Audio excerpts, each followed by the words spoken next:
Thunderbirds are go.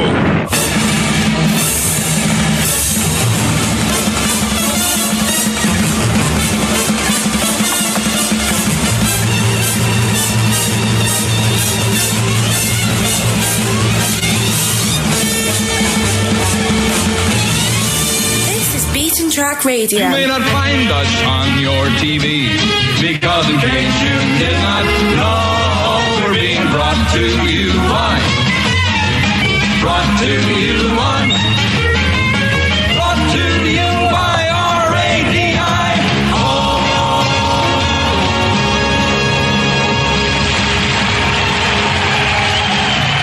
Good morning, good afternoon, good evening, depending on where you happen to be listening to us in the world. It's Nige, it's Beaten Track Radio, it's Author Chat Live, and it's Sunday wherever you are, probably, unless you're in Australia, and then it might actually be the early hours of Monday morning. We've got me and Beck. Hi, Beck. Hello. And this week we've got Mikey Rakes and Charlie Cochet, if I've said that right. Is that correct, Charlie? That is correct. Marvellous. Mikey, hi. Hey. How about that? All four people together, all at the same time. Yay! It doesn't happen very often, believe me. I have absolutely no idea what to expect from this evening. We've just had 5 minutes. Oh, boy.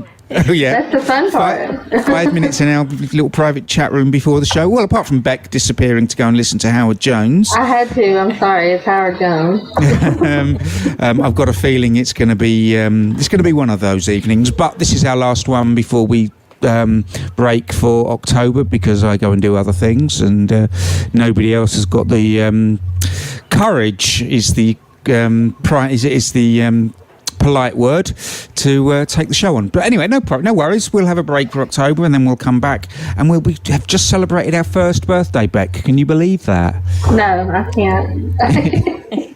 I know, it's terrible, isn't it? It's crazy. I know. And anyway, thank you to everybody. If you remember last week, Beck, I mentioned that I'd stuck up a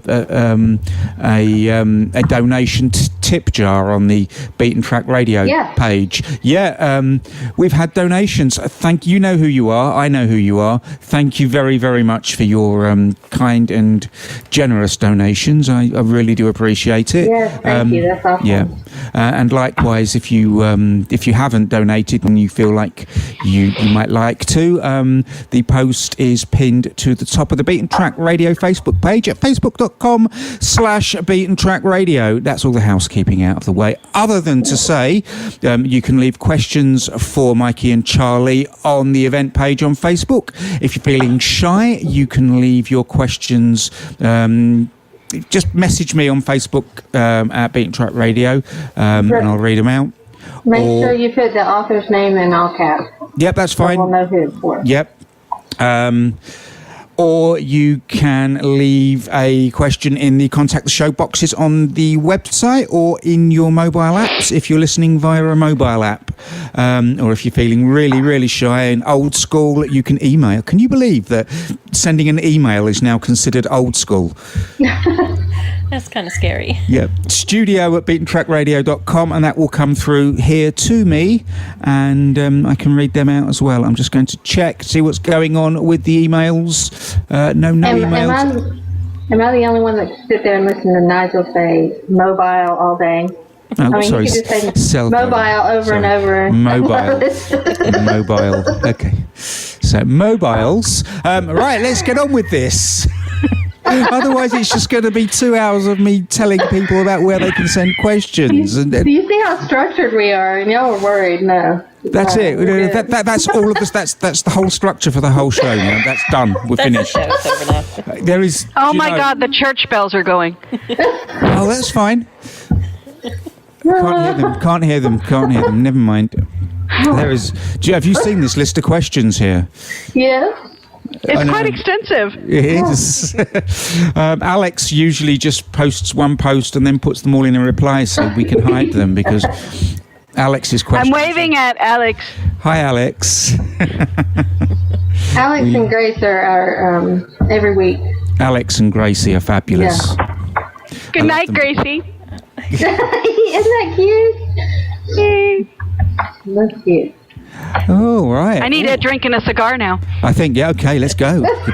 Drinks and cigars works for me. Brandy or bourbon? Bourbon. Good for you. Oh, Me too. see, y'all could get along. we can talk about bourbon all night. That's no problem with that. Right. Okay. Let's start with. Let's have a think. Shall we work by first names or works the same either way? We're going to go alphabetically. Charlie, you're first. Yay. Tell us who you. Give us your 15-second elevator pitch. Who you are, what you do, and what you write. My name is Charlie Cochet, and I write gay romance. Probably most known for my paranormal gay romance series called The Thirds. Shapeshifter, law enforcement / military / shifters, which is a lot of fun. And that's basically me. Okay. Mikey? Yeah, hey, I write some darker stuff. I got a little niche of readership. I work as a surgical technologist, removing testicles. I'm now thinking of working for a pot shop. And in the meantime, I write these dark male, and some male-female that is a little bit on the terror side. Do you know what scares me the most? Because I don't know if you're Me? actually. Yeah. Well, I don't know if you're joking with me or telling the truth when you say Yeah. I spent 5 years removing not testicles. joking. You Yeah, really, he's not honestly, joking. that's the honest truth. You did. That was your job. Seriously. You used I, to. yeah. Wow. I was a surgical technologist for 5 years. Yeah. I worked for a urologist. And you spent 5 years removing testicles. Yeah, it's quite fun. I'm really. And they're really cute. They're really cute. Once you get them out of the scrotal sac, they're just adorable. They're these little white, pink, bespeckled things, and they just remind me of Easter. Nigel, are your legs crossed? Yes. I'm trying to think of something amusing to say. I but cannot unhear these things. No. Well, I think that's enough for everybody tonight. Thanks very much. And that's. Did I blow my wad in the first shot? Oh, God. Easter's never going to be the same now. Oh, darling, it never is. That's Mikey, you know how earlier on we had a problem with you being too quiet? Yeah. Yeah, What? you're kind Wait a of minute. a bit loud now. No. My mother would tell you that's never a problem. No, seriously, your mic is a bit loud. If you can just move away from it a bit or something, it would help. Just because you're distorting, but that's fine. Don't worry about it. I could take care I of need that. Mikey's mic. Okay, right then. So now we know who we're dealing with. I'm not quite sure where to go. Should we just start at the top? Let's just start at the top. Beck, your questions were first, as usual. So one each from you, Beck. Okay. Mikey, your books are so well researched. Does it help to write about something you're passionate about, like football? Or testicles? Oh, yes, you had to bring up football, didn't you? You had to. Oh, bring up hang on. football. Are we actually talking about football, or are we talking about gridiron Football. American football? American football. Right. Okay. Yeah. Just so we're clear, because we're international audience. Yeah. Well, I had the little football icon up there, the American football. Yeah, that's a rugby ball. That is a NFL football. I'd love to see rugby and football played naked, thank Oh, you. man. But, all right. Okay. So we can see all the bruises. Thought bunny for you. Okay. Yep. The So plot bunny, yes. let's just get on with the writing about things you're passionate about. I am very passionate about football. I do not sit down through a game and was inspired by football to write Fourth and Long. I wanted to take characters that, I mean, we know there are gay men in the NFL who are in the closet. It's been something that's been going on since the 60s, and I wanted to out them. I wanted to give them a voice. And it's awesome. And thus became Jackson Iris. Yeah, which is actually strangely current. I mean, when did you write that book? Well, is it a series? The football book, yeah. It has characters from Saving Kane, which was my first published book. Yeah. And it's become kind of a series. Yeah. But, I mean, the whole thing about outing people in jobs where it was never acceptable to be out is kind of a current political issue, isn't it? With the trans thing in the army and all of that kind of and that kind of stuff. I mean, even just being gay in the army up until recently was don't ask, don't tell. It's all a bit of a political hot potato at the moment, isn't it?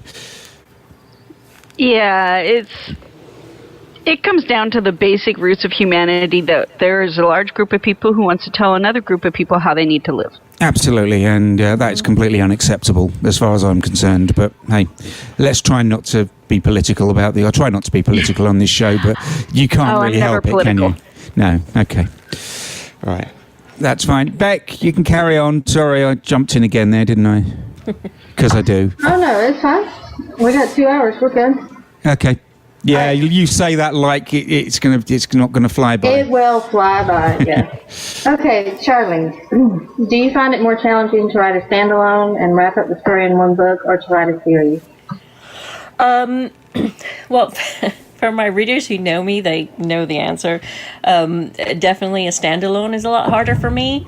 Because usually I start off with the intention of doing a standalone, and then halfway through the story, I've already developed like a 3 or 4 book series in my head, which is why most of what I have are series. Because I love creating characters. I'm very character driven. So, and most of my characters, they are always kind of either part of our ensemble or a big group or have lots of friends and family. So I kind of also fall in love with my secondary characters, and I end up wanting to tell their stories. And so, yeah, just doing a one-off standalone is really, really difficult.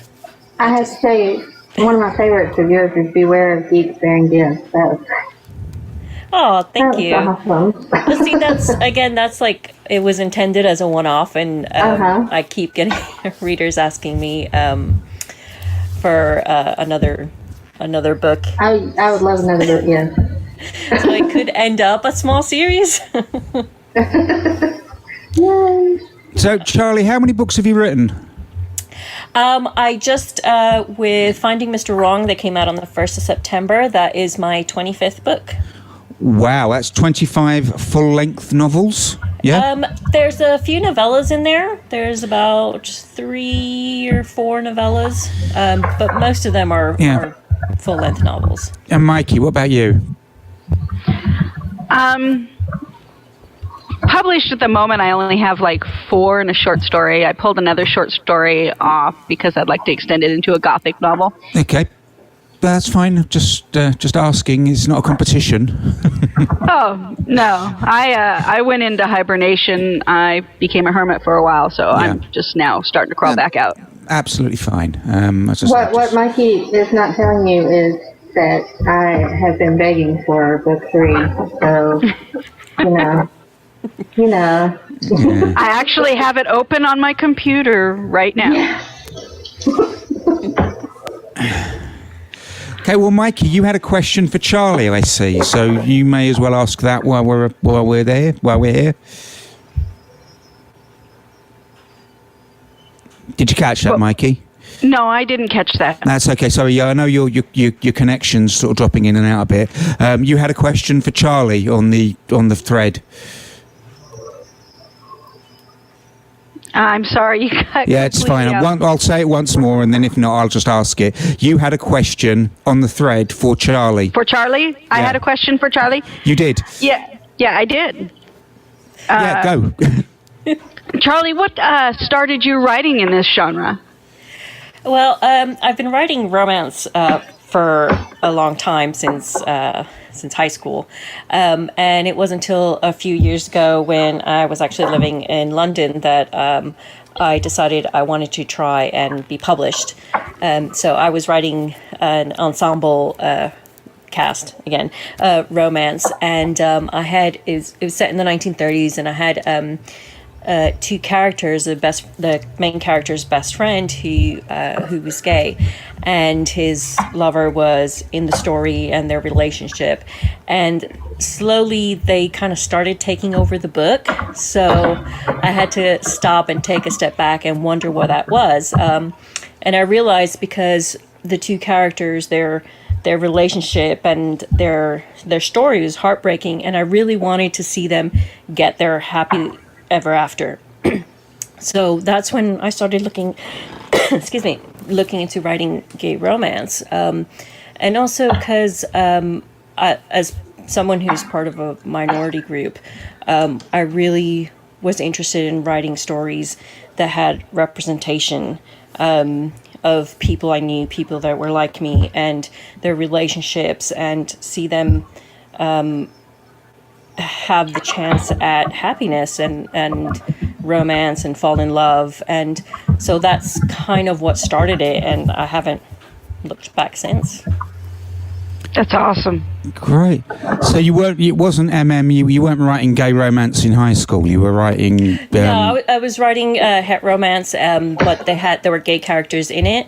Yeah. And then when I was writing this series that I wanted to get published, the gay characters that I had in them, their romance, their love story, their relationship, and everything they'd suffered, kind of started taking over the book, because I just really wanted them to get their happy ever after. And so I stopped that book, and one day I'll probably try and get that book published, but I stopped that, and then I focused on doing the gay romance and LGBT characters. Okay. Yeah, you said you lived in London for a while. Whereabouts? Just me. This is just me being nosy. I mean, I'm not going anywhere with it. I lived in a few places. The last place that I lived in was Ealing Broadway before I moved back to the States. All right. But I was in Fulham for a while, and I was in Billericay for a while. Oh, Billericay's Essex. I don't really count that as London. I grew up in London. Not a million miles from Fulham, but not really Fulham. I was in northwest London. Fulham's kind of West London, but not a million miles away. But not an area I know well. I did Hammersmith for a while. Yeah. I mean, that's kind of my old stomping ground, because that's where my football team plays. So I'm a Queen's Park Rangers supporter. That's a real football, not American football. But we won't go there. Mikey, so have you got... Yes. Why did you start writing in the genre? See, I'm just throwing your question back at you. Well, I started writing a book called Trainwreck. Yeah. And the main character just started talking to me in a way that made me consider him to be bisexual at the very least. And so I didn't even know this genre existed. Yeah. I started writing this book for myself. And that's how it got started. It just snowballed. When Sweetwater started telling me what the hell he had going on in his head, I said, all right, well, let's just go with this. So what will you do? I'm just what I'm trying to do is figure out. You say you've got you've done the 4 books. Did you do any writing at all before that? Did I do any writing before that? Yeah, before the 4 books. I have been writing since I could write. All right, so that's where I'm getting at. So you were writing through high school as well, yeah? I come from a family of artistic folk. My brother, my mother were both artists, painters, they could sit down in ink and do whatever they wanted. And my sister was a sculptor. She was constantly ruining bars of soap because she'd sculpt them into these dolphins and orcas and things, and you couldn't use them. And for me, it was words. At least with soap, you can squish them all back together, can't you? And whatever. But words for you, that's great. Have either of you got any of the stuff that you wrote when you were in high school still? Yes. Oh gosh, I do. Still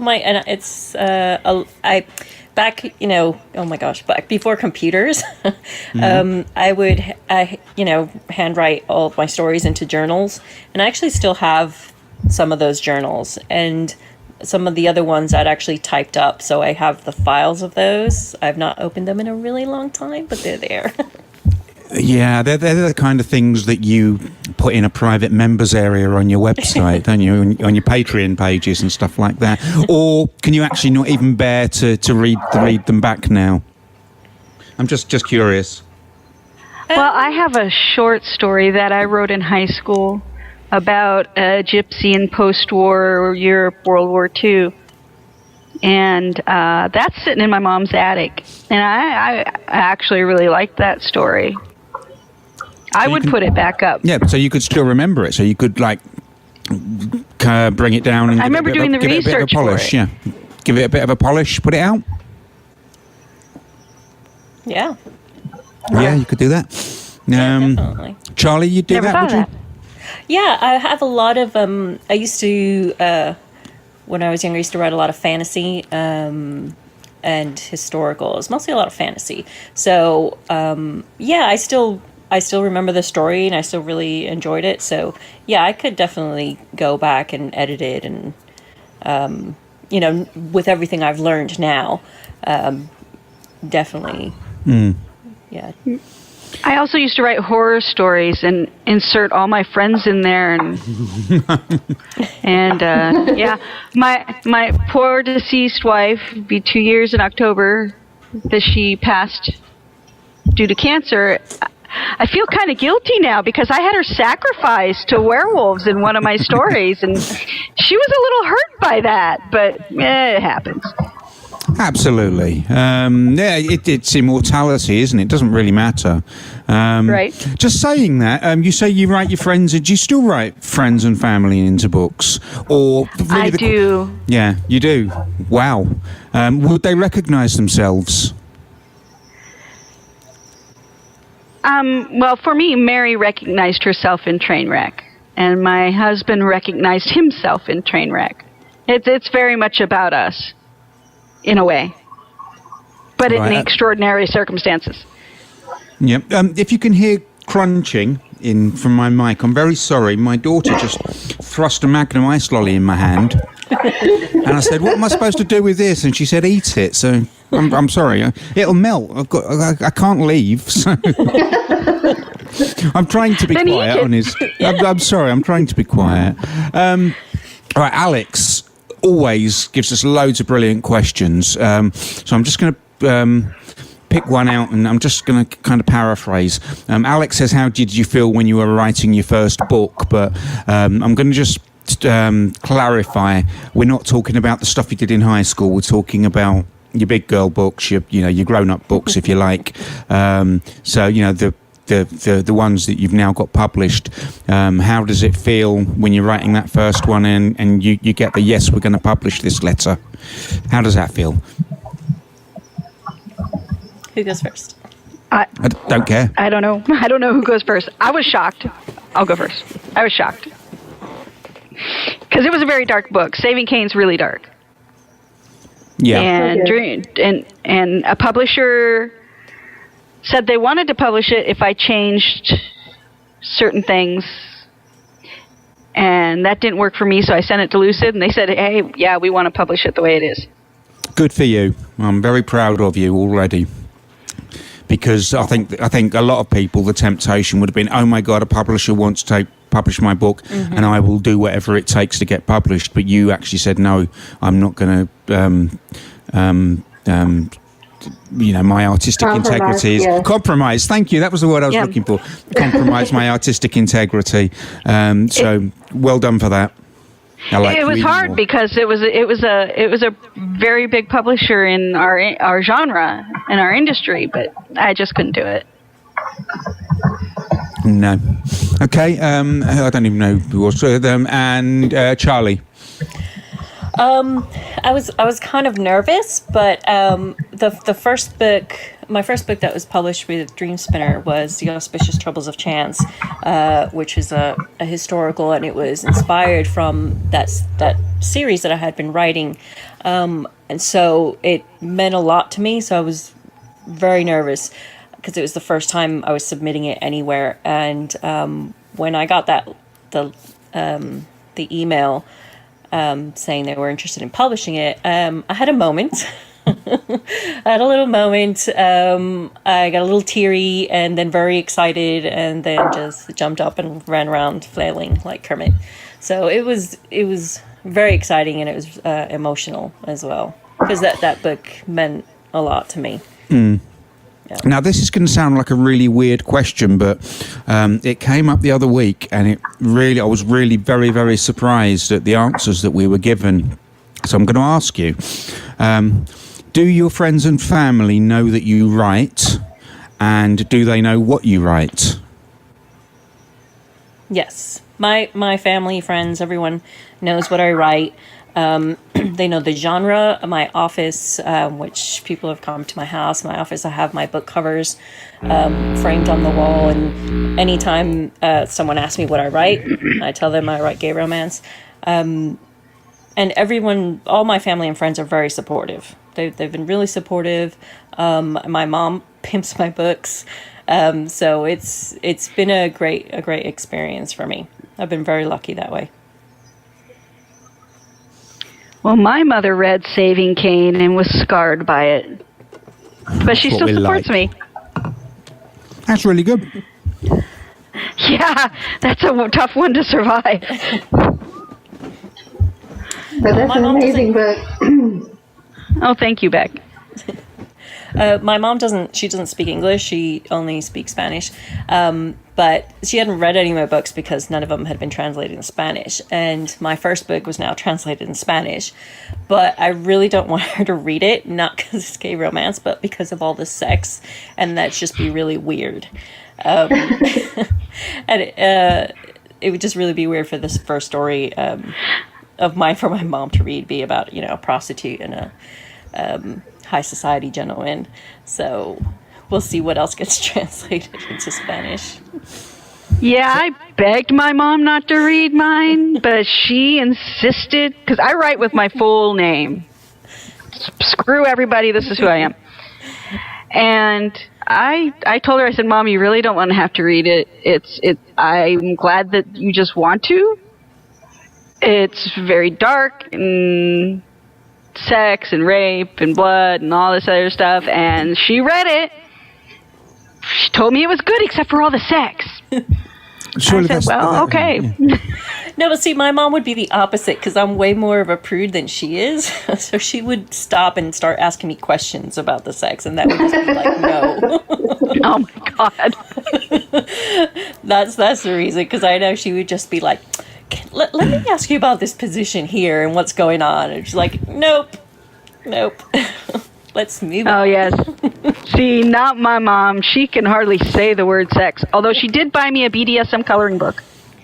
I thought that was advancement. I need to know about, BDSM colouring books. Tell me about that. I knew it. I knew he was going to. Oh, they're awesome. This was a terminology one, and then it had the pictures to represent what they were talking about. Okay. Yeah, my sister got up and left the table. Yeah. So it's like fun and entertaining, but also educational. Yes. Interesting. And it tormented my sister to no end to have me read it out loud at the dinner table at Thanksgiving. So I just kept going. It was a plus. I was just going to say, it's nearly Thanksgiving again for you guys now, isn't it? Yes. So, yeah, maybe you can drag all that up again this year and you can maybe write a book about it. How about that? Well, I actually have a Thanksgiving scene in Trainwreck. It'll come up probably in the final installment. It's not in the third one that's coming up. No. Where Vince winds up taking his boyfriend and his wife to his Catholic Italian foster parents Thanksgiving. That sounds like it's not going to be any problem whatsoever. No. I think that answers your question, Gracie, about inspiration for characters. No, maybe it doesn't. Both of you, where do you get where does the inspiration for your characters? She goes on to suggest it might be people you've seen or met or friends, or is it just sort of like, do they just pop into your head, come out of the blue? For me, they sort of once I start thinking about what I want to write, what type of story, what genre. Usually one of the main characters tends to pop up first.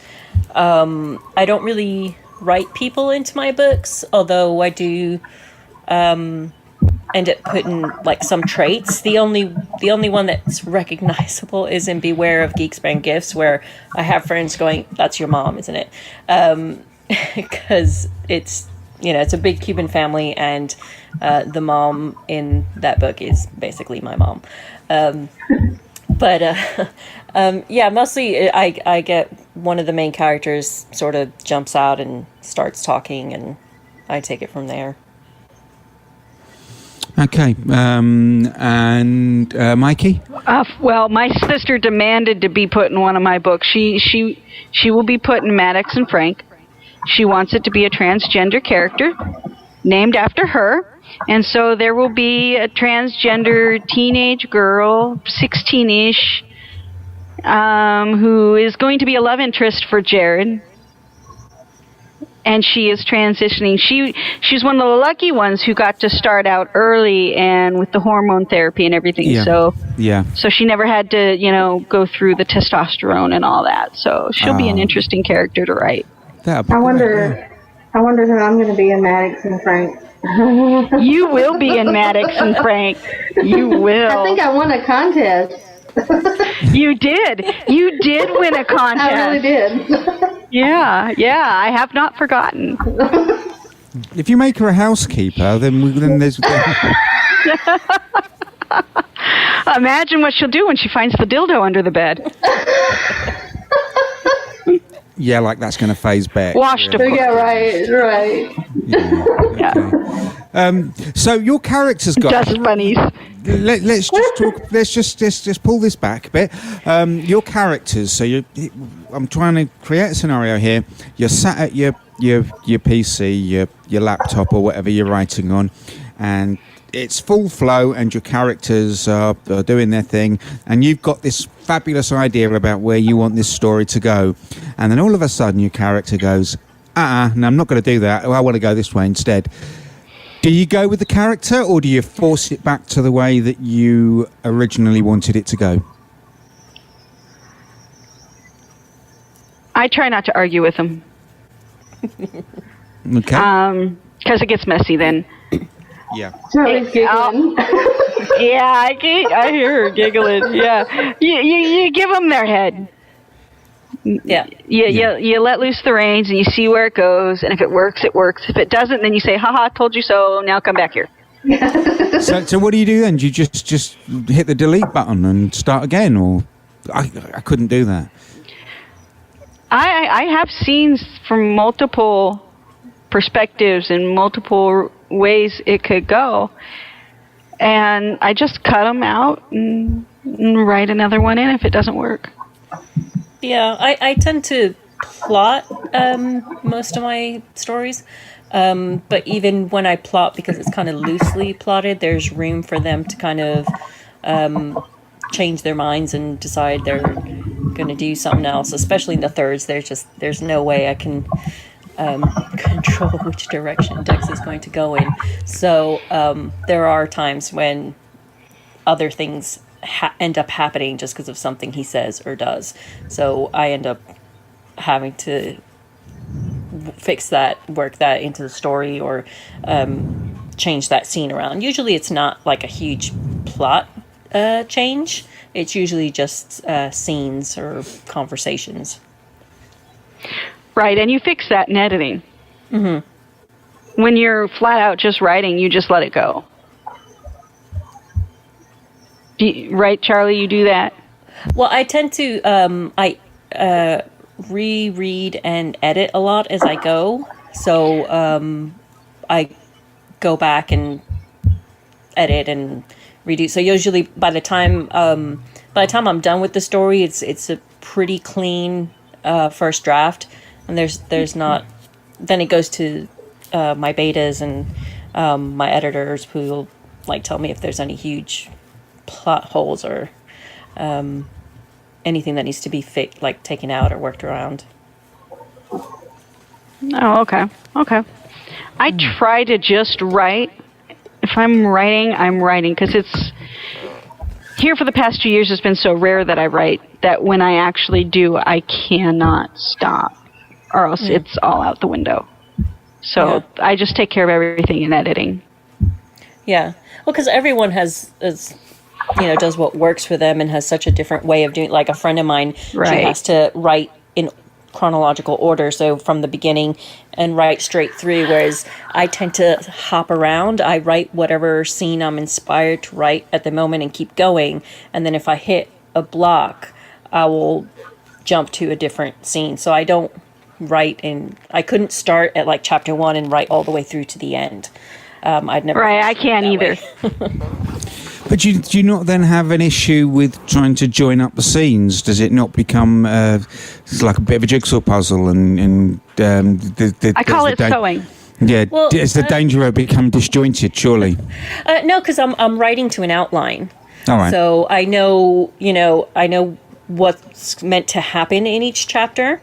So it's not strictly outline, like this happens and then this happens. It's a rough outline for each chapter of this is what needs to happen in this chapter. So I can skip around because they're all gonna connect and flow into each other.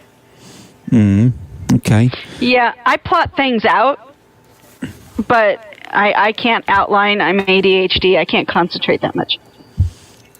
So Okay, I just figure out what needs to happen, and if it happens, it happens.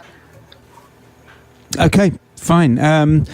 Right, Beck has asked me to ask this question next because apparently it's a great one. It's a great question. It's a great question. It's one of Gracie's questions for Charlie. So, Charlie, you get this all to yourself because it's specific to you. Okay. Gracie says, I won't ask if Tony and Sparks are going to last, but I do wonder if you're surprised at the loads of arguments pairing them has brought in on your readers. But if you want to slip more info in their relationship long term, she's okay with that too.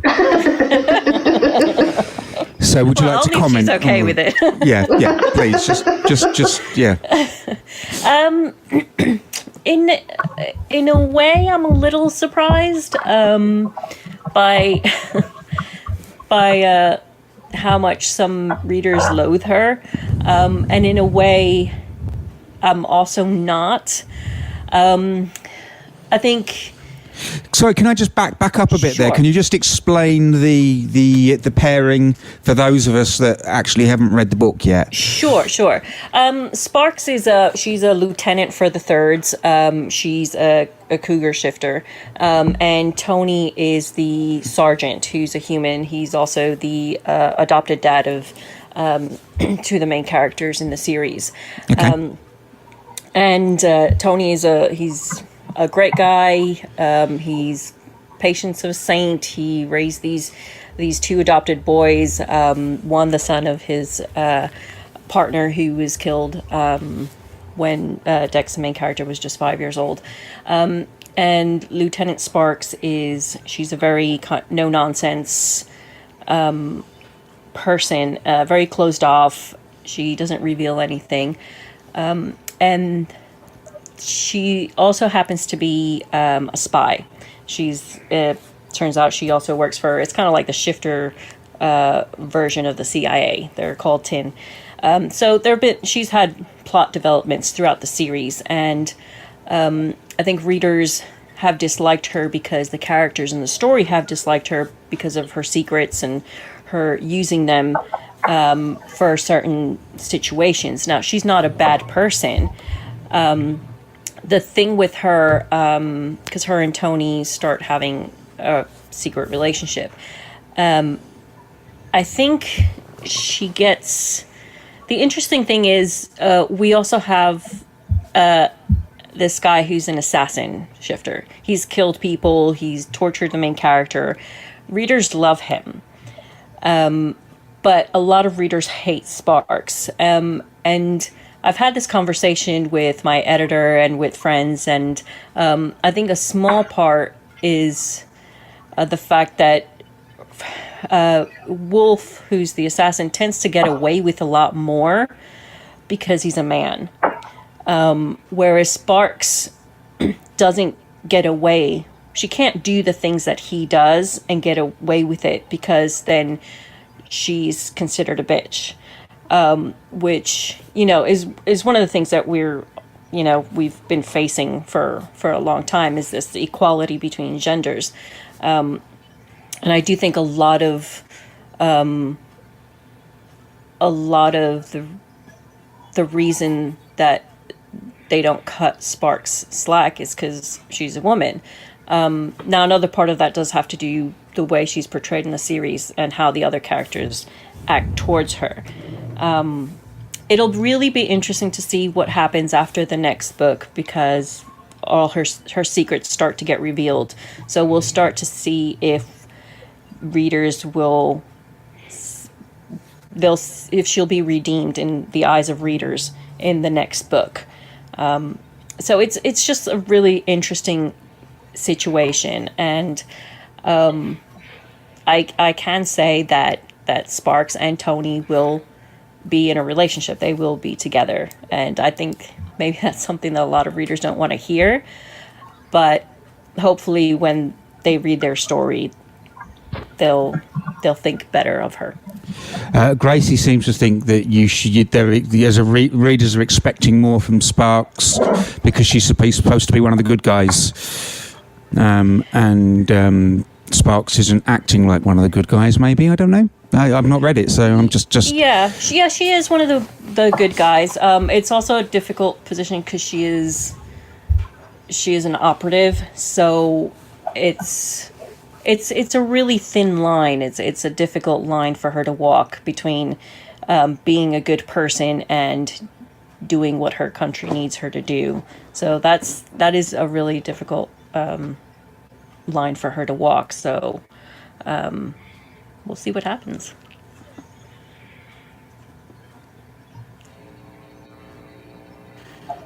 My mic just cut out. Sorry, I'm back. That was the best answer. That was a really good answer. I'm sorry about that. Can I just say something for just a second? Yep.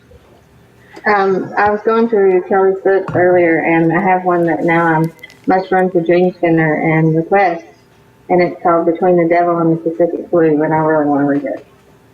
So that's going to happen. And I showed it to Gracie, and now she wants to read it too. So that's going to happen soon. Yay! Okay. Mikey, you better have a question, hadn't you? Character. Who's the hardest? This is one of Beck's questions. Do you want to ask your question to Mikey Beck, or shall I just do it? I mean, who was the hardest character? Yeah, who the hardest character to write? Why? And why? The hardest character to write, I think, had to be Paul Phelps. Okay. You need to give me some more background on that. Okay, so Paul Phelps is a coach who's very involved in, much like a Sandusky type character. He was a serial pedophile and truly believes that he was helping these kids and that what he was doing was love. And he comes back to sort of haunt Jax in his adulthood after having pretty much abused him his entire life. But yet he's in love with him. He feels like he did nothing wrong. And it's hard to write a character who truly believes that, convey it, even though in your head you're going, this guy's whack. I'm trying not to swear. It's whacked out. It's fine if you feel you need to, then you're welcome to. I'm not going to get into trouble for you swearing to. Yeah. Well, what's interesting is also Jake was real easy to write because he was so one-dimensional. Yeah. He's just a crazy fuckhead. Yeah. You see, that took about 20 seconds for me to give you permission to swear. Yeah, it's all over now because I swear You like are in trouble, Knives. You're in trouble. But no, I kind of thought that that's what you were going to say because, I mean, when you're reading the book, you're going, this guy is sick. But then you're going, this guy really believes what, I mean, that's conveyed, so it had to be hard. It really had to be hard to write. It was hard to write, but I also did the research into serial pedophilia, and that's how a lot of these guys think. I mean, they believe there's nothing wrong with boy love. And I can't fathom it. But their psychological makeup makes them believe this, and they'll do anything they have to satisfy those needs. And to write a character that has those needs, I had to get in his head, and as slimy and icky as it felt, to be true to the character and the story, I had to give him those dimensions. Charlie, have you done that? Sorry, what was the question? Have you had to do that, like get in a character? Have you ever had to write any morally contentious characters that made you feel a bit icky? How about that? Nothing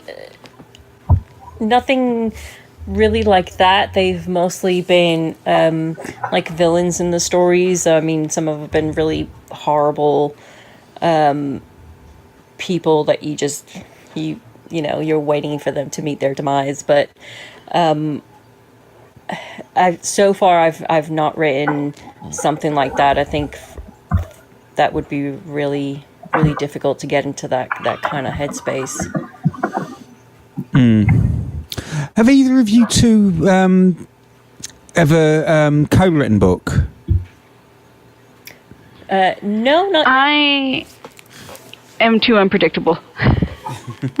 Okay. I have tried to co-write an erotica story with a really good friend of mine, but his style was so completely different from mine. I told him, I said, you really like this sex scene, go ahead, take it, rewrite it, make it your own. It's yours.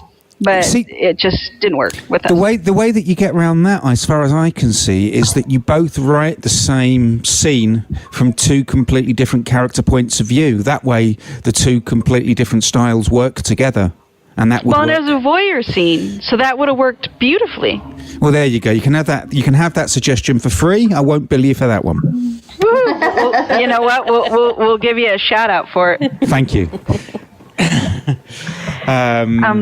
I did have one other character that was difficult to write, and he's in the Trainwreck series, and his name is Adam James, and he does some really on-scene sick shit. What I had difficulty with him is showing that at some point he does have a little bit of heart, or did in the past, and it all went to shit. That was hard to write. Yeah. Sorry, I was looking at windows. I'm trying to, because I've got about 4 windows. Oh, I build those. I still haven't changed. Still haven't got my other monitor fixed, by the way. So, okay, right.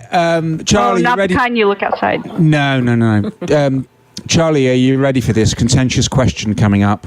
Yes. Okay, Angelica wants to know. I'm assuming you might know who Angelica is by the... why is almost everyone in the thirds gay? Don't you feel it's way too unrealistic, even for a gay romance story? Well... Sorry. No, Didn't say they were all going to be easy. No, I've definitely thought about this question before, because, there a few... There have been very few, but a few people have left comments on reviews and about that. And the thing with this series is that there's a few reasons why I don't agree.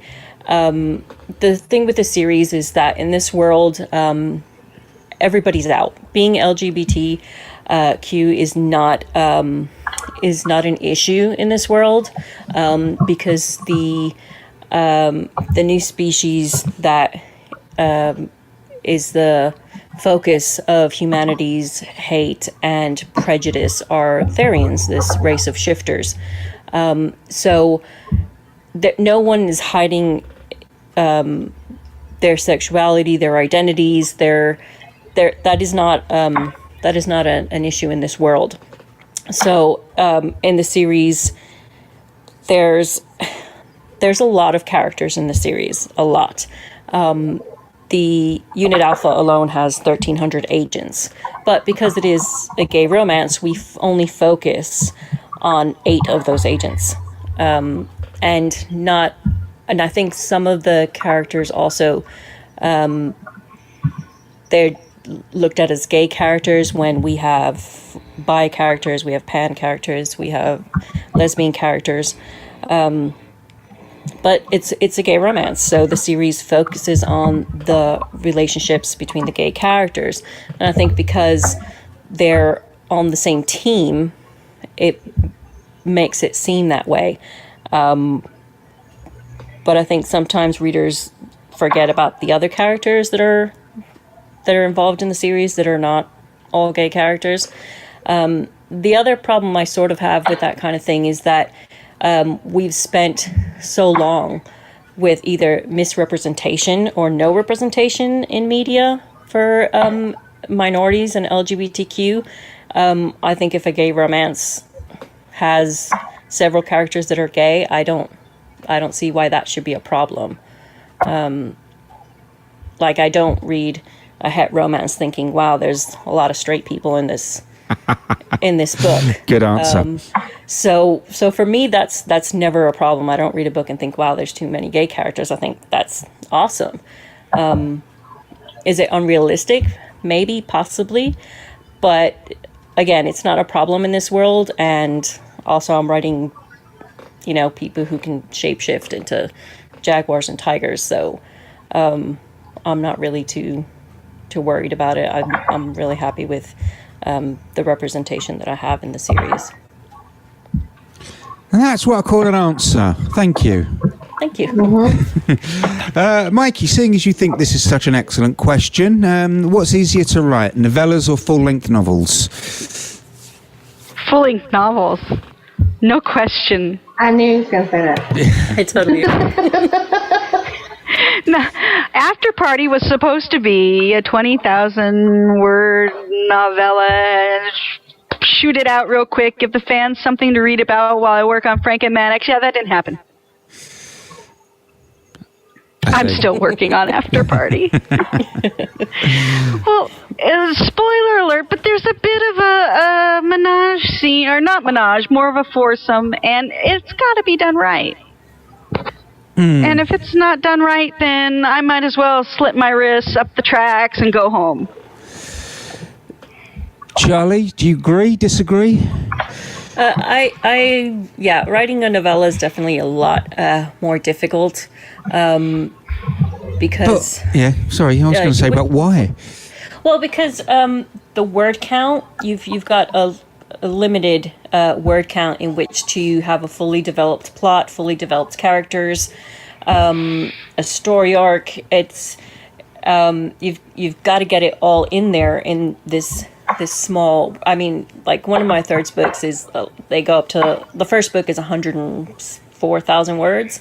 When then I'm doing a novella that's 36,000 words, and I've got to get everything in there. It's really difficult. You have to choose your wording very carefully, and it's also, for some reason, novellas don't get as well received as full-length novels a lot of the time. Right. It's because, which I don't know, I don't really understand that, because it's a full story, but somehow because it's a shorter book, it's, I don't know, it's... Which is interesting, because I get a lot of grief because mine are too long. My stories, my books are too long. I mean, I had readers who thought Fourth and Long was too long at 400 and some pages, and that's why I broke up Trainwreck, because, I mean, let's be honest about it, it's 360,000 words. Well, for one book, so I broke it up, and now I have people complaining because I broke it up. So you can't win. Yeah, I think now, I don't know, people expect more word count. Like the word count for novels is expected to be higher, because it used to kind of just be, 60,000 words. 50,000 words was considered a novel. And now, like even my publisher, they consider a full-length novel 60,000 words and over. But I remember having a reader say about one of my historicals that's 90,000 words, and they were just like, wow, it was great. It was a nice short read. And I was just like, really? It was 90,000 words? So honestly, I think it depends on the reader, really. Yeah. So there's not actually an accepted, this is the cut-off point between a novella and a novel as far as word count is concerned. Everyone considers it to be different. It depends on the publisher. Yeah. Okay. I mean, readers probably have their expectations of what length they believe is a novel and novella, but publishers do have they outline a specific word count. Well, I We was going don't. to say that I Yeah, we got do. blasted twice Yeah. because I reviewed a novella, and you made me buy this, and it wasn't so many words, but it's in the information on the book. I put the book link, but I don't care how many words it is. If the storyline's good, then it's good. I'm sorry, Nige, what were you going to say? I was just going to say, well, Beaten Track Publishing don't, but that was just an aside.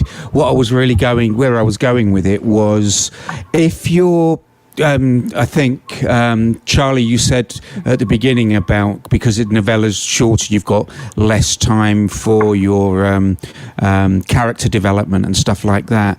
But surely, if you're writing a novella based on a series or a full-length novel that's gone before, all of that character development will have happened before. So when people are picking up the novella, they can just dive straight in.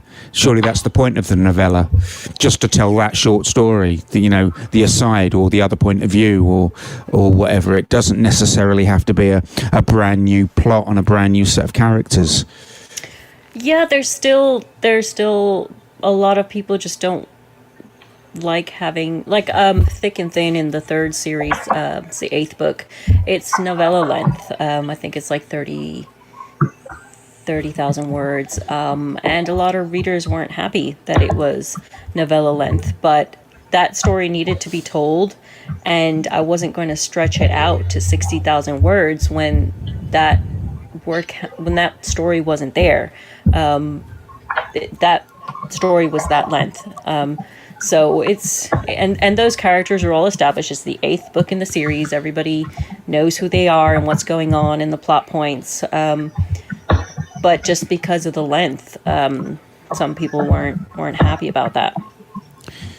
Yeah, well, it does actually segue me nicely onto another question, what you've just said there.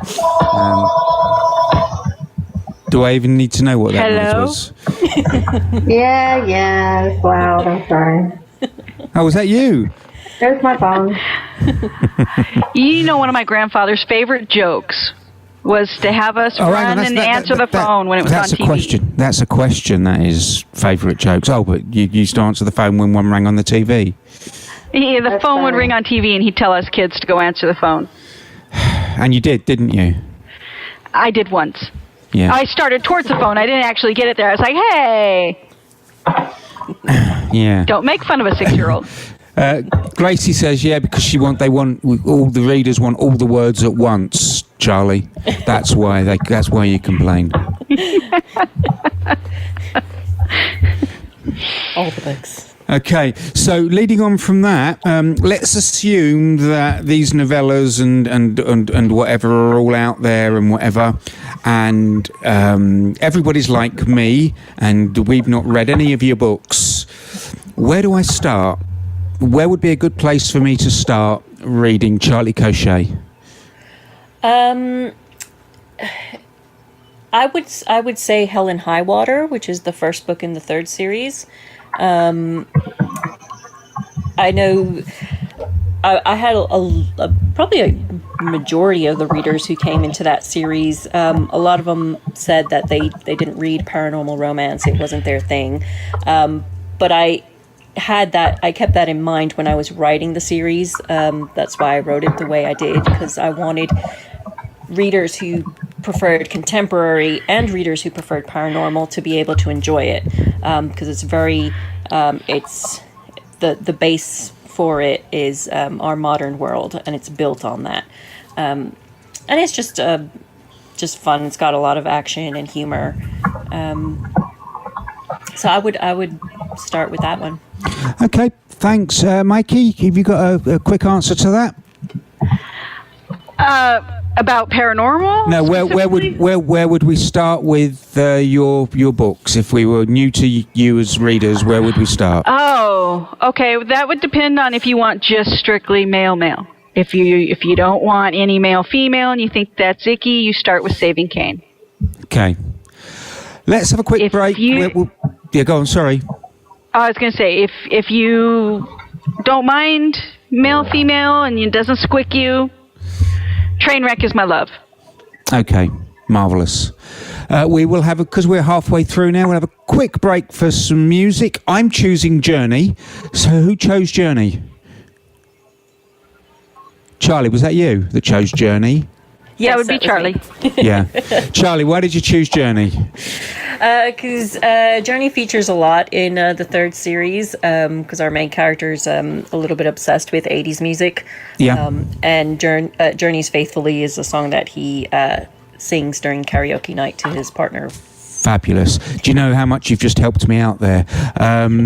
If you do like 80s music, we're piloting straight after this, in an hour, we're piloting a new show we're going to be running in November that's called 80s Extended, which is essentially a whole hour of mixed together 80s 12-inch singles, if you remember what a 12-inch single was. You know, the extended mixes. Yes. So we'll take loads of extended 12-inch mixes and we run them all together as a DJ mix for an hour, in an hour. But for now, we're going to have Journey Faithfully. Mics off, please, everybody, and lobby for us. That was Journey, that was Faithfully. This is Beaten Track Radio, Author Chat Live. We have me, and I'm Nige, and we've got Beck, and we've got Mikey Rakes and Charlie Cochet, and we're into our second hour. And I'm just about to open another can of Pepsi, and we're not getting sponsored by Pepsi, so I'm allowed to say their name. Other colas are available, but none of them are quite as good, in my opinion. I prefer Coke. No, Pepsi Max, no sugar, double caffeine. No, we're not going to talk about colas. Okay, moving on. We've got Charlie. We're going to talk about, you've got a new release shortly, I believe. Yes, Gummy Bears and Grenades. It's a little side story novella in the third series, which features Dex's bachelor party. So for readers of the series, it's what could possibly go wrong. Hang on, because now this is starting to make sense, because Gracie posted something about Dex being, nobody puts Dex in a corner, she said. And then there was something about Dex, you could see Dex singing Pour Some Sugar on Me to Sloane. Does that make any sense to anybody? Yes. Like I said, Dex is he's a little obsessed with 80s music. His dad jokes that he doesn't know any songs after 1989. And so there's a lot of 80s music that features in the series, and Pour Some Sugar on Me is from a scene where Dex dances for Sloane in white leather assless chaps to Pour Some Sugar on Me. Okay. Hello, Alexis. I didn't know you were here. Alexis says, don't know if it's, you're late to the party, Alexis. How far do you see the third series going? And she loves Dex. She's an 80s girl and she laughs hard at all his antics. But how far do you see the third series going? Well, the main series, book 10, is out in November, on the 24th of November. That's the last book in the main series. Okay. We have some side books with characters in this world, which many readers, they know the pairings.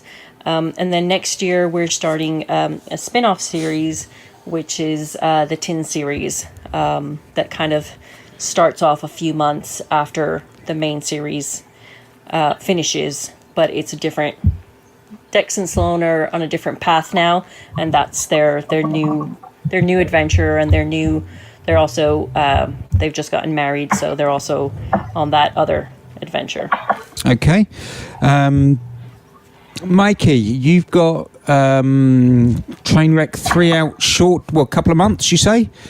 Correct? Yeah, Tell us in about, a couple months. Tell us about Trainwreck 3 in particular, and anything you want, basically. For those who are really looking forward to the male aspect of the story, that's the installment where they're really gonna see the dynamic between Greg and Vince and Micah.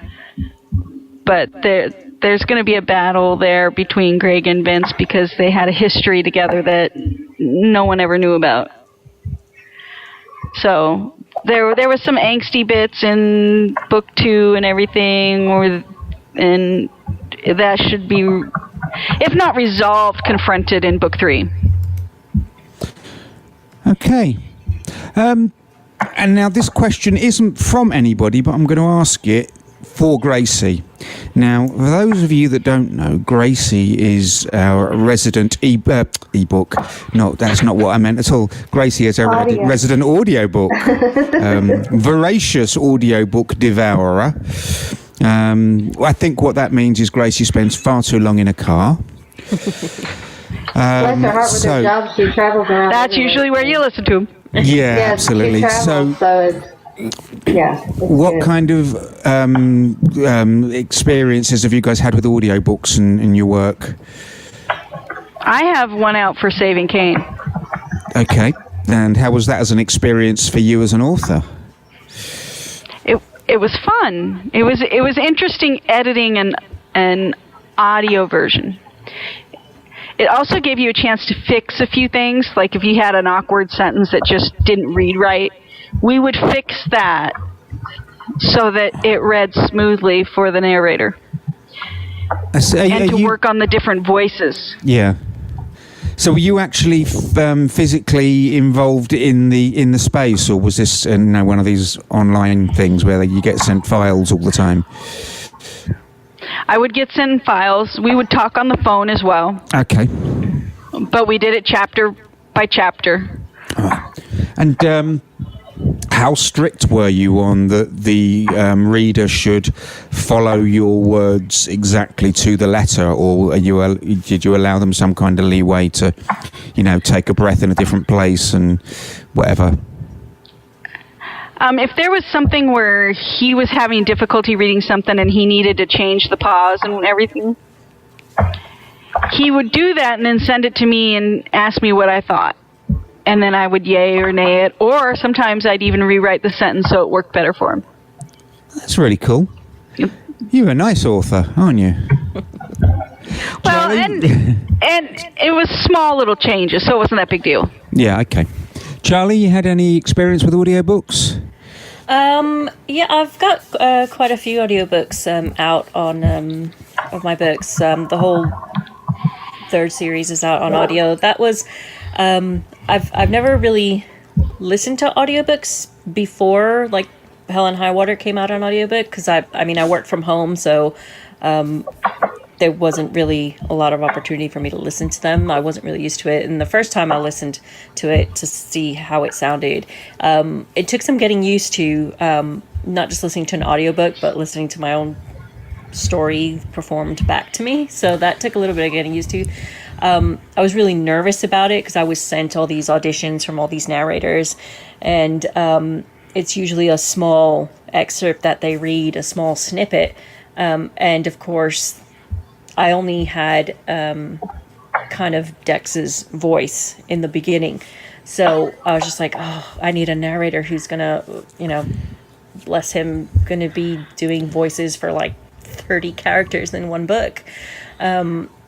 So I was a little bit nervous about whether the narrator would be able to give everyone a unique voice. And I was very lucky. I got Mark Westfield to narrate the third series, and he's fantastic. Everyone has their own unique voice.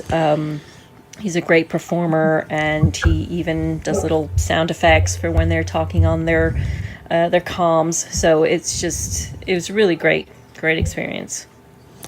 That's great. It's nice to hear. I mean, a lot of the people I've spoken to, it hasn't been as a positive experience as they thought it was going to be. But both of you guys have said it's been positive for you, so that's really good for people like Gracie that like the audiobook.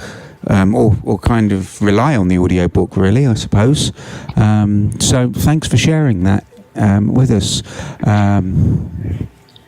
I do have the rights up for Fourth and Long. You do? To see if someone would like to do the audio. Yeah, same thing with the train wreck, but it's a slow process. Yeah, I mean, we're looking at it here.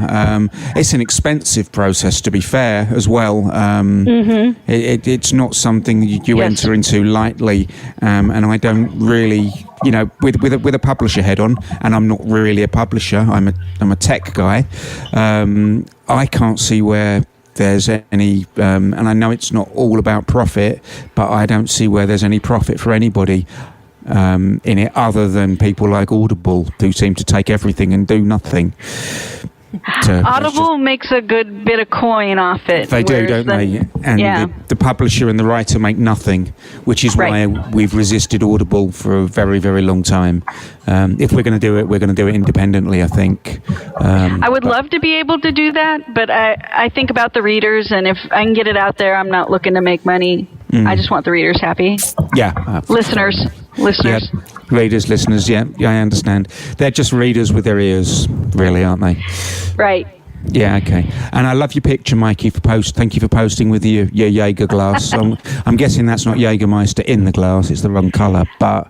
It is Jaeger, it's Jaeger and Red Bull. Oh, is it really? I'm gonna I made Unhubby bring me out the bottle and the Red Bull. That's a seriously keep he made me yourself awake beg. drink. It's a seriously... keep I'll be up all night. Yeah, absolutely. But it's only I gotta work tomorrow. It's only the middle of the afternoon for you, isn't it? So. Yeah, it's 12:20 p.m. Yeah, nearly bedtime for me. And Alex is in Romania, by the way. Land of Dracula and castles and vampires and stuff. Now, see, I love Dracula. Yeah. Oh, you need to talk to Alex. I did a research paper on him. Really? Yes. On the historical Dracula, absolutely. I did it for my history of civilizations class in college. Oh wow, that's interesting. Cool. I just wanted to say thank you to Grace for posting all those links. You posting the links. That was awesome. Yeah. And Mikey, I'm sorry about the cussing on the message. My football team is losing. Sorry about that. What was that? I said, sorry about the cussing on the message I just sent you. Denver is losing. No! Sorry about that. Know what Seattle's doing right now? I don't know. Let me look. I'm sure Russell Wilson's scrambling his ass off. Okay, guys. Sorry about that. That's fine. Alexis. Sorry, Nige. Yeah, no, you're welcome. No problem at all. Any time that I don't have to speak is a bonus. You're winning, Mikey. You're winning 12-9. Okay.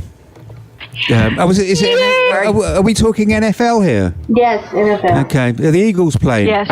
Are they winning? I don't know. Let me see.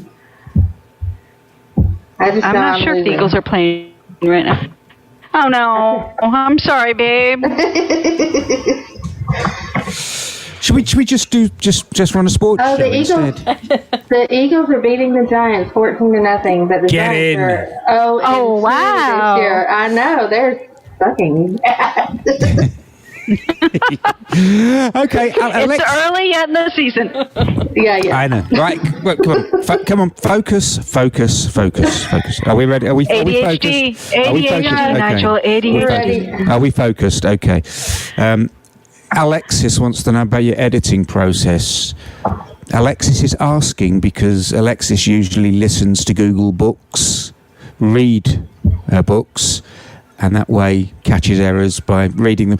My wife actually does that when she's editing. She lets the speech to text. She runs speech. Yeah, to I text use Natural Reader. Yeah, and you edit using that because you catch the errors that way. Is that right? Does that work for you guys? Or Right. Well, you catch the missing words.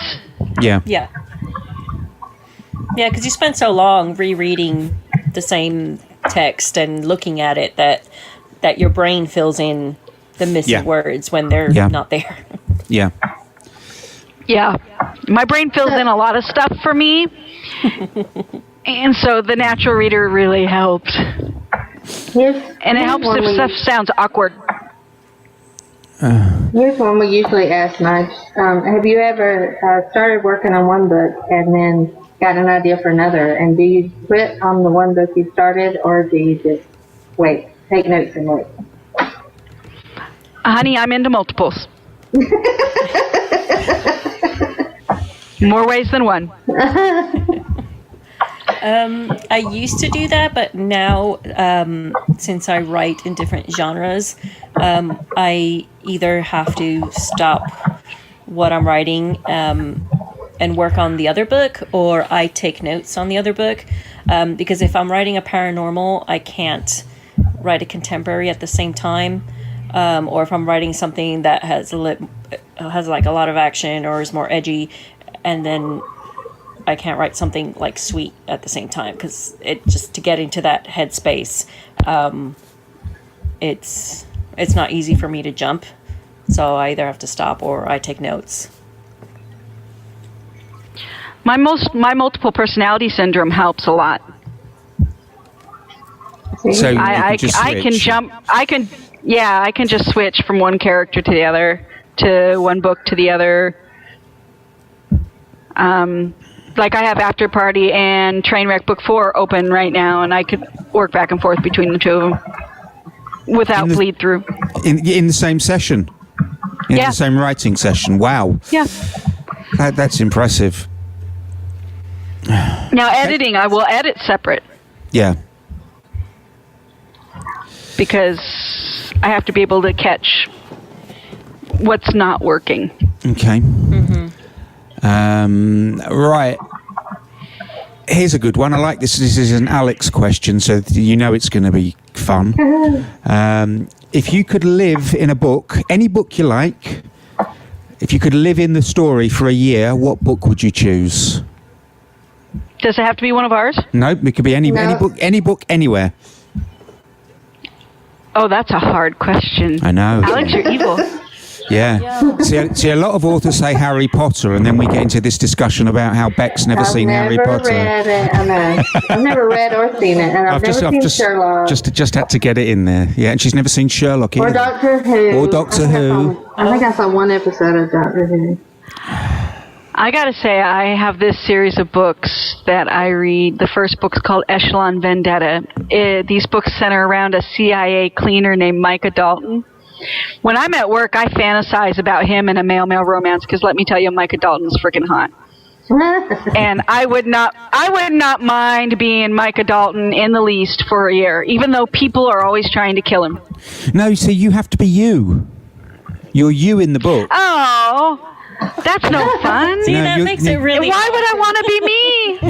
Why would I want to be me? You have got to live in the book, so you can insert yourself into the story. You don't get to be another character. You get to be you in that story. So, like, Fine, you can then. insert yourself into Harry Potter that Beck's never read, and put yourself into Gryffindor and make friends with Hermione or Ron or whatever. See, that would be fun for But me. you can't be Hermione or Ron. You can't be Hermione or Ron or Harry or Dobby. Fine, can I stand right behind Micah Dalton as he's aiming that cold anaconda and blowing some rusty away? You absolutely can. You could be his boss if you okay. wanted. Okay. No, he shoots his boss in the head. Oh, no, you don't want to do that then. No. See, now there's an interesting question. What happens if you're in the book for a year and somebody kills you? Do you come straight back out, or are you dead? There is a dead guy in Echelon Vendetta who keeps appearing to Micah Dalton. Ah. So maybe I could do that. Maybe that's a reader that's been in the book for you. I don't know. No idea. Charlie, what about you? Where are you going? Oh my god. Y'all are ruined for the rest of the day. That's it. That is such a hard question, because a lot of my favorite books, the characters are always either being shot at or exploded or thrust into some kind of peril. And if I were there, if I could watch the chaos safely from a distance, that would be okay. I don't know that I would want to be thrust into whatever is happening to them. So that would be really. That's a My tough answer is one. always the same. And Mikey, you know what I'm going to say, and it's The Outsiders. I would be in The Outsiders for you. Yeah. Oh, yeah. You knew I was going to say it. I knew it. I knew, baby. That is my favorite book. Okay. Do I have to had answer thought this? about The Dancers of Arun. Oh, yeah, that's the one you did for the... Yeah. Yeah, that's the one I did. That was my very first experience with any sort of gay or lesbian. 13 years old, I read that book. And yeah, there's sort of an incestuous thing going on, but it was tasteful. What about you, Nice? Well, You're not getting off the hook. no, I'm not. But I'm just wondering, with you and me, Beck, because we do this every week. Do we? Right. Do we have to choose a different book every week? or No, can we I just did my same one. So Okay, well, last week I wanted to be in The Hitchhiker's Guide to the Galaxy because it's just Oh, such a good huge- choice. Just because it's such a huge universe to explore, there's just so much to do there. Don't forget your towel. So no, definitely not. Yeah, and my Babelfish. You babelfish. Yeah, that's fucking brilliant. I wish I'd thought of that. I know, isn't it incredible? So I don't know. So if I have to choose another book, I don't know really. I mean, Harry Potter's too obvious, isn't it? Really. And if I say hiding behind the couch, it'll just be sucking up to my wife. Although I would like. So I told you that I would be in salsa if it's yeah, well, we're going to arrange that for you, Beck. So Yeah, okay. Yay. That's why I said when you write Beck into your book, you need to make her a housekeeper. Housekeeper. I will be a my housekeeper in my wife's everybody's book. going to make her a housekeeper in All right, one of her I got books. it. So, right, okay, there we go. I got it. You will be the housekeeper for Frank. Well, actually, it's not Frank. It's Maddox's house in Enumclaw, so she's the caretaker. You are her. That'll work. Charlie, I know, because you love Maddox and Frank. I do. very quickly, Charlie, Gracie won the autism auction bid for the Thirds bundle. She's loving all of the swag, and thank you for the bundle and supporting a charity so near to her heart. So that was just a thank you from Gracie to you. You're welcome. My pleasure. Okay. Right, next question. I love this question. This is one of my favourite questions every single week. Okay, we're going back to your books and your characters. Okay, and we're putting you in a situation where you're in your house and you're upstairs in your house and you hear a noise in the kitchen. Which one of your characters comes downstairs with you to investigate?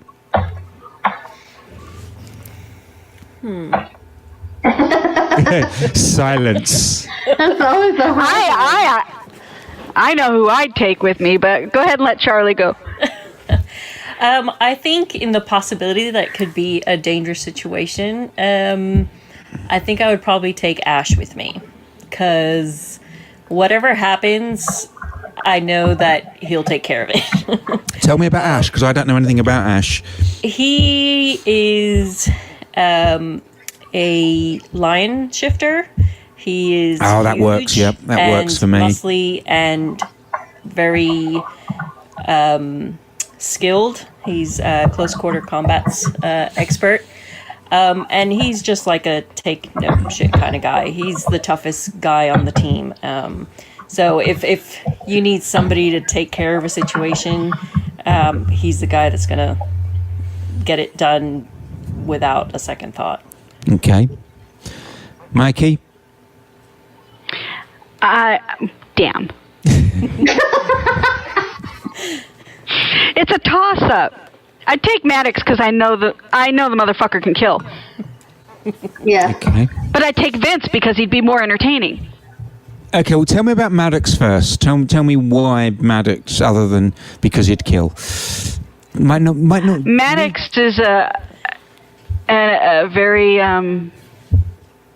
controlled individual. I was going to say resourceful too. He's an FBI agent who lost his husband to a serial killer who he's been hunting. And there is a situation where he does kill. And he doesn't hesitate. Okay. And so he's decisive. And who was the other one? Vincent Sweetwater. He would be more entertaining in what way? He would. If he ran into somebody, he'd drag him around by the head. I mean, he'd just kick the shit out of him and just be laughing and have fun doing it while he's at it. And the funny thing is, he's a true dyed-in-the-wool masochist. He is a masochist, so you can beat on him all damn day and he's not going to care. He'll just come right back at you. If so he'd be entertaining. He was based on, then, you know. Yeah. Now we have to tell him. I see one of the songs that I suggested wasn't chosen, which is probably good, but it was Wreck Me. Oh, do you know what? It was a toss-up between that and Wildside, and I went with the wrong one, didn't I? No, Wildside works perfect. You can't go wrong with Motley Crue. You can't go wrong with Motley. You can't. Right. Okay. All right. We'll play it. We'll play it later, just because you're going to gang up on me if we don't. Right. Okay. Right. This is the part of the show that you all get to ask. Right, so each of you gets to ask one question to one of the other three, and it doesn't have to be book related. We're asking the question. So yes, you can ask to any of us. So you can ask a question to one of the other three, and it doesn't have to be book related. Ask us anything, essentially. Interesting. Okay. So who's going first? Who's going first? I don't care. As long as it's not me, I don't care. As long as it's not you. Well then, Nigel. Yes? If you could live on any planet in the universe, what planet would it be? Oh. Yeah, there you go. I would. Well, given that I believe that there are an infinite number of universes all coexisting, I would be quite happy to live on a version of Earth. See, this is the way that this works in my head, right? Is if you've got an infinite number of universes, you've got an infinite number of possibilities, almost right down to the molecular level. So in one universe somewhere, everything will be exactly the same as it is here, except that Pepsi is spelt with a Y. Really stupid little things like that, yeah.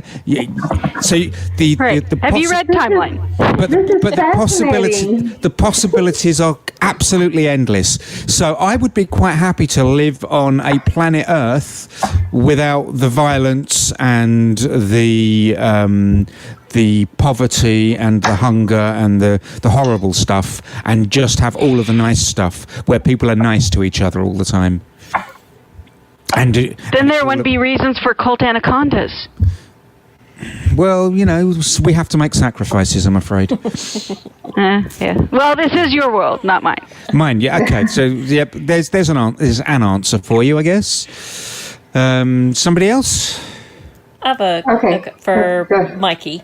If you could time travel to the past or the future, when would you travel to and why? Do I travel what? What time period would you travel to and why? If you could time travel to the past. Forwards or back? Yeah. Okay. Anywhere. Oh my gosh. I can't say I'd time travel back to 1969 in November and give my mom a condom, right? No, never mind. That's horrible. No, that would be odd. Yeah. No. Oh my gosh. That is an interesting question. I would travel back to ancient Egypt. Wow. And I think I would want to watch Ramses II's dynasty unfold. That's a good. And then I would like to watch Queen Hatshepsut. Sorry, I'm drunk and I bit my tongue. That's fine. Have you ever written any books about Because- Egypt? You think I would. Yeah. As much as I've loved it all my life, I wanted to be an archaeologist. I wanted to go to the OI Institute. I wanted to be an Egyptologist. And I've been kicking around this story idea called The Ghost in the Machinery. I don't know if you've ever read Zachariah Sitchin's 12th Planet. No. That's a book that's been kicking around my house since I was a kid. And it's kind of inspired me to do this whole we're populated by aliens thing. Because we're redheads, and redheads don't come from this planet. No. My husband's a redhead as well, and so is my mother, and so is my grandfather. And the other thing I'm told about redheads. The ancient is Egypt that, thing kind of comes into play. Yeah. The thing about redheads is apparently every freckle is a soul that you've devoured. You get a freckle for every soul that you've devoured. Is that right? Souls are tasty. Yeah, absolutely. Yeah. Love them. Yeah, Lip absolutely. smacking. Nom, nom. Beck, Yeah. question. Okay, mine is for Charlie. Okay. Yeah. This one will make you think. If any product that's out there now, if you could have invented any product, what would it be? If I could have invented any. Yeah, like say if you like Coke or Hershey's. So you or could have anything. been the inventor of Yeah, if you could have been the inventor of anything, of what would it be? Pepsi or something or Google. That is a difficult one. That is super difficult. Sorry. Gosh. I'm probably gonna go with an easy one and say probably Apple. Oh yeah. Yeah. Even though I own no Apple products, I strictly use Windows. I've tried to use Apple stuff, but it's a steep learning curve for me. Do you know? Sorry, yeah, go go on. ahead. I was just going to butt in, but no, carry on. I'll tell you my story in a minute. I've tried using like a Mac, and it's just it's a steep learning curve for me. I'm just more familiar with Windows and Android and everything. But I know that they're like, have friends that swear by them, and they wouldn't use anything other than an Apple. I bought my first Macintosh computer in 1991. It was System 7. That's how long ago that was. I've never owned a Windows machine, but I've never had an iPad or an iPhone, and I don't like them. I have an Android phone, and I love it. I swear by my Mac computer, but the rest of it they can keep. So there you go. That's really interesting. I've never had Like a Apple lot either. of people I know, they either have like all Apple stuff or all. No. It's the iOS stuff is far too locked in and restrictive for my requirements. I mean, I use my Mac as a pro tool. I do video editing, I do audio editing, I do this kind of stuff. I can't be locked into proprietary formats when I'm sharing with the world. But that's just me. Hey, never mind, hey. Charlie, my question's for you too.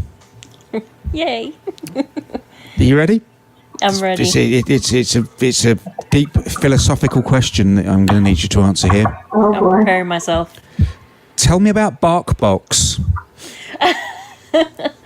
BarkBox is it's a subscription service where every month they deliver a box full of dog treats and dog toys to your dog. So I have a Doxy Poo.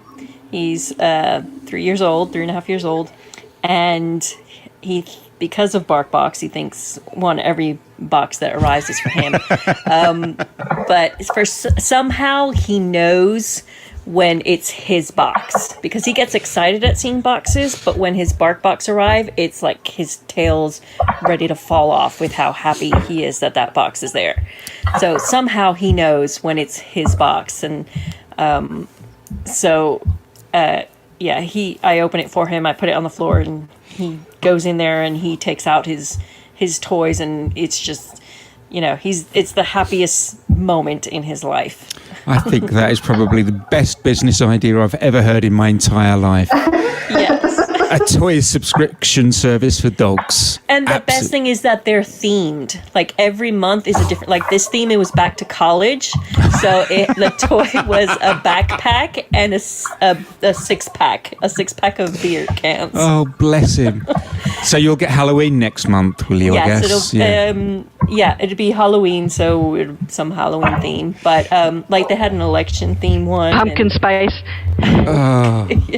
The themes are amazing, because I guess they custom make these toys, and they're just genius. I looked, so they don't ship to the UK yet. So you should suggest they do it over there. It's such a brilliant idea. it is a wonderful And they idea. cater it to how big you choose on how big your dog is. Yeah. But it's great. Yeah. I wish I got a subscription that made me as happy as that box makes me. I know. Well, what do we get? We get magazines, and although a beer subscription would probably make me that happy if they sent me 12 bottles of beer every month. But There you go. There's a business idea. Well, you can do them as well. It's just that you always end up. Well, dogs are happy with whatever you give them, aren't they? They love it, but you get a bad beer, and that's put you in a bad mood for the rest of the day. Not until you go get a good one. Well, absolutely, but or maybe a bourbon collection would be more. That would be nice. I do love Teeny bourbon. tiny bottles of bourbon. Yeah, well, why teeny tiny?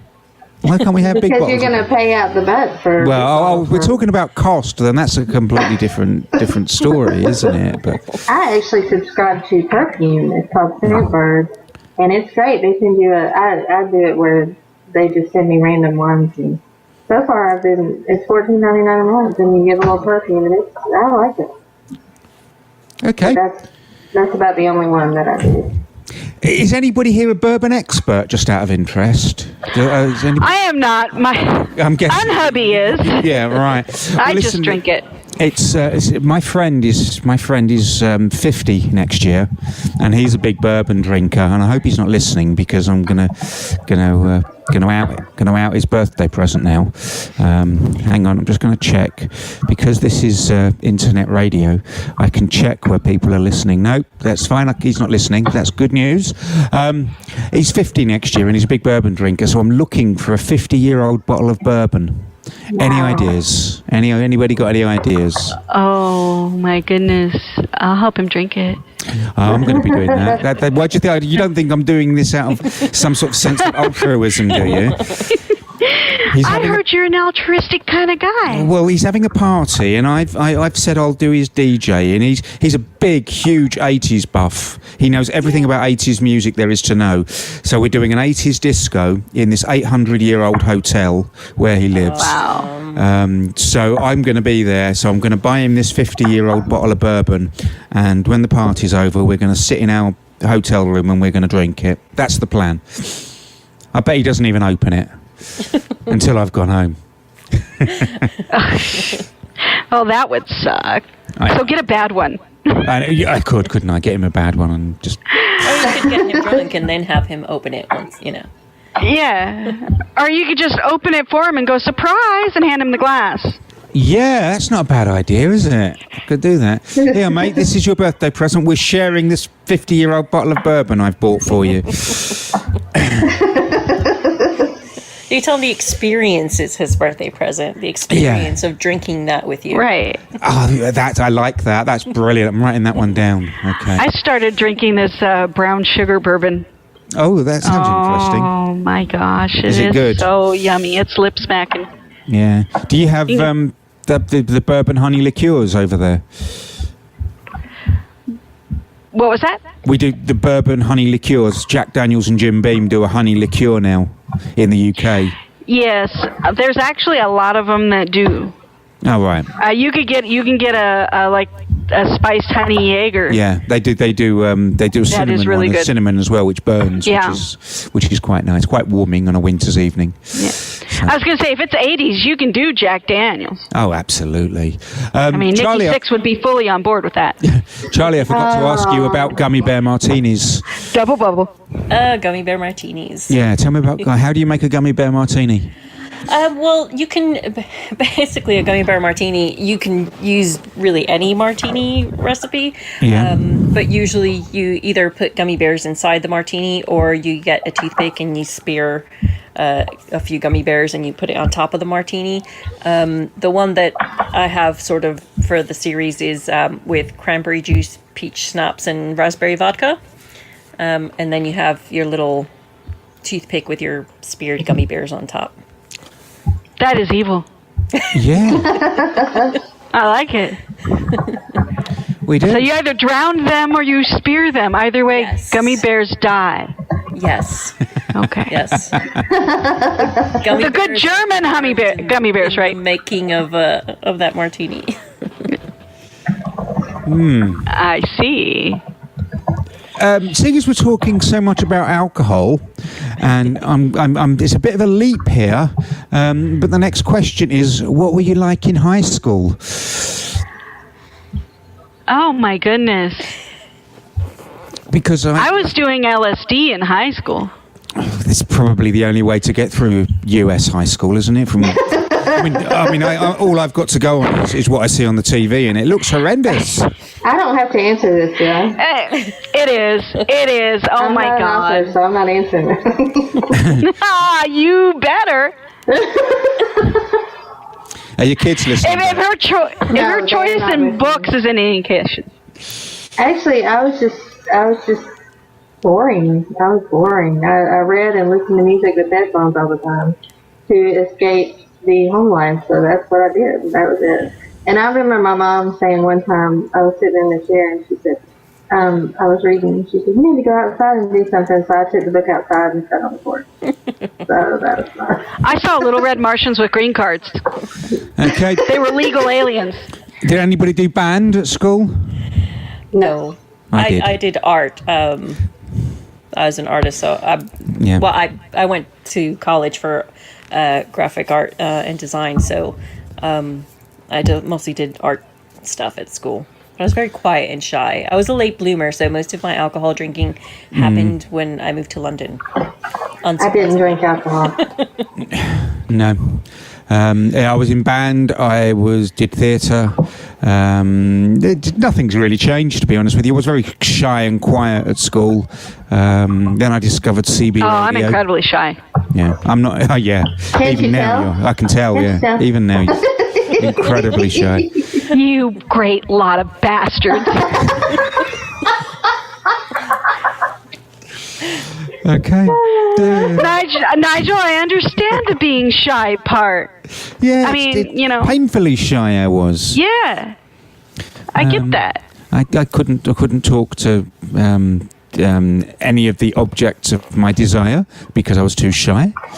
I just punched him. Well, that works too, I'm sure. Well, see, there you go. Starts a You got conversation. good one, Nige, so. Maybe I'll start trying that now. But, Well, not now. Now you get arrested for assault. oh, yeah, that's true. Unless you have a contract. Oh, that's true. Yeah. Yeah. He I ended don't up with a good understand. one, so that's okay. Didn't you not, Joel? Yes, you did. Sorry, what did You I do? ended up with a good wife anyway, and so that's it's all good. She's fabulous. I was about I haven't to said say. it. I haven't said it this week, so I'll say it now. Do you mean Lambda Literary Award-winning wife? Debbie McGowan. Best gay What? romance of 2015. 1915. Yeah. Yeah, it was almost set now. It was set in 1939 to 46. No, Best 40, gay yeah. romance of It 2015. was really good. And Lambda it's Literary free, Awards. so run and go and get it's it. free. It's free on Amazon. The ebook's free on Amazon. If you want to go and get it, go get it. It's called When Mikey, you'll Skies love Have it, Fallen. for real. Yeah. Okay. Just talk amongst. You're just going to shout to Deb for a minute. So you'll have to send me that back. Yeah, I've done that. That's what I shouted. Bisexual Awareness Day yesterday.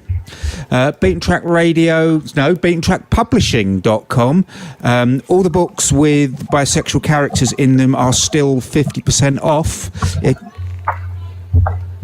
Sorry, did you hear that? Because I didn't. What did you say? I didn't hear it. Buy something / buy something or another. She said, but I like that half bottle full. Yeah, that's an awesome half bottle full. Yeah, BeatenTrackPublishing.com / buy visibility. There you go. And there's all the books are there and they're half price until they're not, essentially. You know, my anesthesiologist told me that I wasn't bisexual because I had a husband. What? That's what? Yeah, he argued with me in the middle of surgery. He goes, "You're not bisexual." Really? I have a wife and a husband. What? How am I not? I don't understand that. There's video evidence. But even something I read earlier this week, which was always which I'm going to remember because it's a great comeback. You know, when the bigots start at you saying, you know, it's Adam and Eve, not Adam and Steve, and they give you all of that. You come back with, yeah, it's the Bible, not the straight bull. That means Adam and Eve, I can choose. There you go. How's that? You'll remember. You that, know, won't you? I have a quote from a series that I really liked. Okay. It's Red Dwarf. Oh, see, and they're talking about the inscription that was just found for the Bible to my darling Candy. Yep, you're my friend forever now. You like Red Dwarf. You know what Red Dwarf is? That's brilliant. Absolutely incredible. You know they're still making it, don't you? Yeah. Still making new season out, new series out soon. Oh, really? Yeah. Oh, so awesome. I know. Isn't it great? That was family night. Do you know what? We're done here, believe it or not. Yeah. Good time. Red Dwarf. Yeah. We'll finish this season on Red Dwarf. Well, actually, we're going to finish with Motley Crue, but Woo! Mikey and Charlie, thank you so much for this week. It's been fun. Thank you. Please come back and cause more chaos in my life as soon as you can. Anytime. Absolutely. And also, quick note: if we work out the GRL thing, we'll post it up. Yes. The live, what do you call it? Yep. Remote broadcast deal. Oh yeah. You guys going to GRL? I meant to ask. Yeah. Yes. You both? Yeah. Okay. So I'm not. Oh, okay. When you're at GRL, Charlie, find Beck because she's going to be doing some live broadcasting. Fantastic. come say Grace hi. doesn't know this, but she's doing it with me. Okay, that's fine. Brilliant. It's out there, Grace. It's out there. Right, don't forget. That's awesome. No backsies. Straight after this, we're running the pilot of 80s Extended. I really, really need your feedback on this because if everybody hates it, then we won't be running it in November. But if you love it, then we'll run it twice as long, if you get what I mean. So anyway, Mikey, Charlie, Beck, thank you very much. Thank you. been See nice. you guys in November. Yep. you. See ya. This has been me, Beaten Track Radio, or the Chat Live. We will see you on November the 3rd, 4th, 5th. November Bonfire Night, Guy Fawkes Day in the UK. Fireworks going off in the background. Lane Hayes is going to be with us that week. I believe. Okay, that'll be fun. Oh, she does.